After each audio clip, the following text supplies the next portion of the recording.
आज के इस वीडियो में हम आपको बताने वाले हैं कि अगर आप जब भी बैंक में यानी बैंक ऑफ इंडिया में पैसे जमा करने जाते हैं तो आपको ये जो भुगतान पर्ची होती है यानी जमा पर्ची जो होती है इसे आपको फिल करना होता है। इसे चेक या नकदी जमा जिस तरह से भी आप करना चाहते हैं उस तरह से जमा करते हैं। तो आपको पहले ये जो भुगतान पर्ची होती है इसे भर कर जमा करना होता है। तो आज की इस वीडियो में हम आपको बताने वाले हैं कि आप इसे बहुत ही आसानी से किस तरह से बिल्कुल सही जमा कर सकते हैं ताकि आपको कोई भी नुकसान ना हो। तो चलिए आज का वीडियो शुरू करते हैं।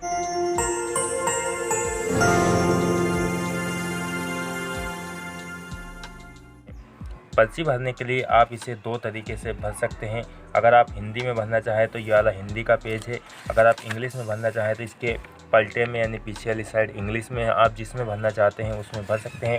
चलिए मैं फ़िलहाल आपको अभी हिंदी में ही भरकर बता देता हूँ। पर्ची में सबसे पहले ये जो एक रिसिप्ट होती है यहाँ से ये दो भाग में होती है। ये वाली जो रिसिप्ट होती है बैंक वाले हमको वापस दे देते हैं।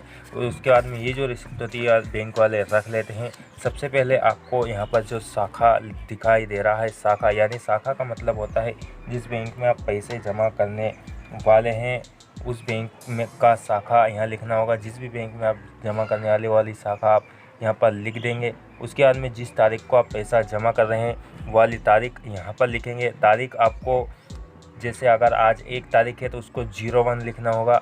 तो जैसे आज की हम जो तारीख है वो लिख देते हैं 19 और जो मंथ चल रहा है वो छठा है तो उसको 06 लिखेंगे। उसके बाद में जो ईयर होता है उसको इस तरह से लिख देना है, यानी एक बॉक्स में आपको 1 अंक लिख देना है। उसके बाद में आपका जो अकाउंट नंबर है, अकाउंट नंबर जो भी है आपका वाला अकाउंट नंबर ये वाले बॉक्स में आप लिख देंगे।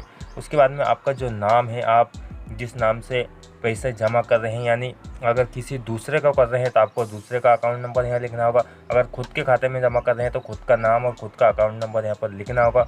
उसके बाद में टेलीफ़ोन नंबर अगर आप देना चाहते हैं तो दे दीजिए, अदरवाइज़ रहने दीजिए। उसके बाद में रकम भरना होती है। रकम का मतलब होता है कितने रुपए आप जमा करना चाहते हैं। जैसे कि हम 50,000 रुपये का ये भर लेते हैं।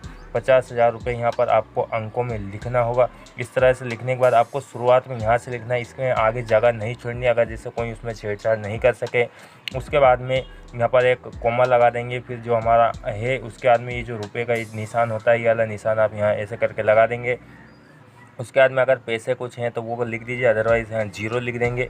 उसके बाद में हम देखते हैं अक्षरी राशि, अक्षरी रुपयों में मतलब आपने जैसे 50,000 जो जितनी भी राशि आपको वो हिंदी में लिखना होगा। जैसे हम लिख देते हैं 50,000 रुपये, इस तरह से आपको लिख देना है। उसमें भी चिन्ह लगा देंगे। उसके बाद में अगर आप चेक द्वारा जमा कर रहे हैं तो आप यहाँ पर चेक का नंबर लिखेंगे, तारीख लिखेंगे, बैंक शाखा का नाम लिख देंगे। उसके बाद में कितने रुपए हैं वो लिख देंगे। उसके बाद में कुल टोटल कितने हो रहे हैं वो यहाँ लिख देंगे। अगर ये चेक नहीं है तो आप इसको सिर्फ ऐसे ब्लैंक छोड़ दीजिए।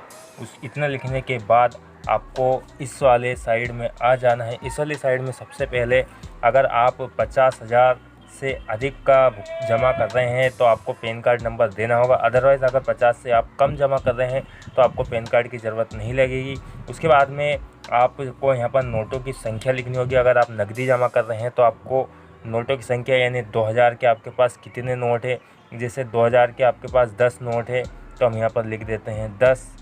जितने भी नोट होते हैं और नोटों की संख्या आपको ये वाले कॉलम में लिखनी है। जैसे 2000 के नोट हमारे पास 10 हैं। अब इनकी संख्या कितनी हो गई यानी कितने रुपए ये हो गए हैं, तो ये जैसे 20,000 रुपये हो गए हैं। अब हमने यहाँ 20,000 रुपये लिख दिया। उसके बाद में 1000 का तो नोट है ही नहीं, वो आप डैश छोड़ देंगे। उसके बाद में 500 के नोटों की संख्या हमारे पास कितनी है वो यहाँ लिख देंगे। जैसे 500 के नोटों की संख्या 20 है तो ये हमारे पास अब इनका जो रकम हुई है वो 10,000 रुपये हो गए हैं, वो लिख देंगे। उसके बाद में 200 के नोटों की संख्या, जितने भी आपके पास जो नोट है आप वही नोट लिखेंगे, जितने नोट हैं वो नोट लिख देंगे। अब हम यहाँ पर 200 का नोट लिख देते हैं। 200 के नोटों की संख्या है हमारे पास 100, तो ये हमारे पास 20,000 रुपये हो गए हैं। इस तरह से हमारे पूरे 50,000 कंप्लीट हो गए हैं। अगर यहाँ पर नोट हैं तो आप लिख दीजिए, अदरवाइज़ आप ऐसा करके छोड़ देंगे। और यहाँ पर जो टोटल होता है सिक्के अगर हैं तो वो भी लिख देंगे, अदरवाइज़ आप छोड़ दीजिए। उसके बाद में यहाँ जो टोटल हुआ है वो टोटल यहाँ पर लिख देंगे। जैसे हमारा यहाँ टोटल 50,000 रुपये हो चुका है, 50,000 लिख देंगे। उसके बाद में हम आ जाते हैं अगले साइड में। इसमें आपको यहाँ पर वापस से उसी तरह से जो आपके शाखा था वो शाखा का नाम आप यहाँ से लिख देंगे। उसके बाद में उसी तरह से दिनांक लिखना है, जिस तरह से हमने यहाँ पर दिनांक लिखा था वाली दिनांक लिखने के बाद आपका जो खाता नंबर जिस खाते में आप जमा कर रहे हैं वाला खाता नंबर आप यहाँ पर टाइप करेंगे। उसके बाद में जो नाम है वो नाम यहाँ पर लिख देंगे। अकाउंट नंबर और नाम लिख देने के बाद आपका जो मोबाइल नंबर है आप वो वाला मोबाइल नंबर यहाँ पर टाइप कर देंगे। मोबाइल नंबर ये रहेगा सेफ्टी के लिए, कभी कुछ गड़बड़ होती है तो आपको बैंक द्वारा कॉल कर दिया जाएगा। ईमेल आईडी आप लिखना चाहते हैं तो लिख दीजिए, अदरवाइज़ छोड़ सकते हैं। राशि अक्षरी रूपों में यानी जैसे आपने इस साइट लिखा था उस तरह से आपको यहाँ पर लिखना है कितने रुपये आप जमा करना चाहते हैं। तो हम जैसे वही जो हमारा 50,000 रुपये है वो हम अक्षरी राशि यानी हिंदी में लिख देते हैं 50,000 रुपये, इस तरह से लिख देंगे। उसके बाद में वही उसी तरह से अगर चेक है तो चेक का यहाँ नंबर लिख देंगे, दिनांक लिख देंगे, बैंक शाखा का नाम लिख देंगे। अगर कुछ भी नहीं है तो आप सिर्फ इसे इसी तरह से ब्लैंक छोड़ दीजिए।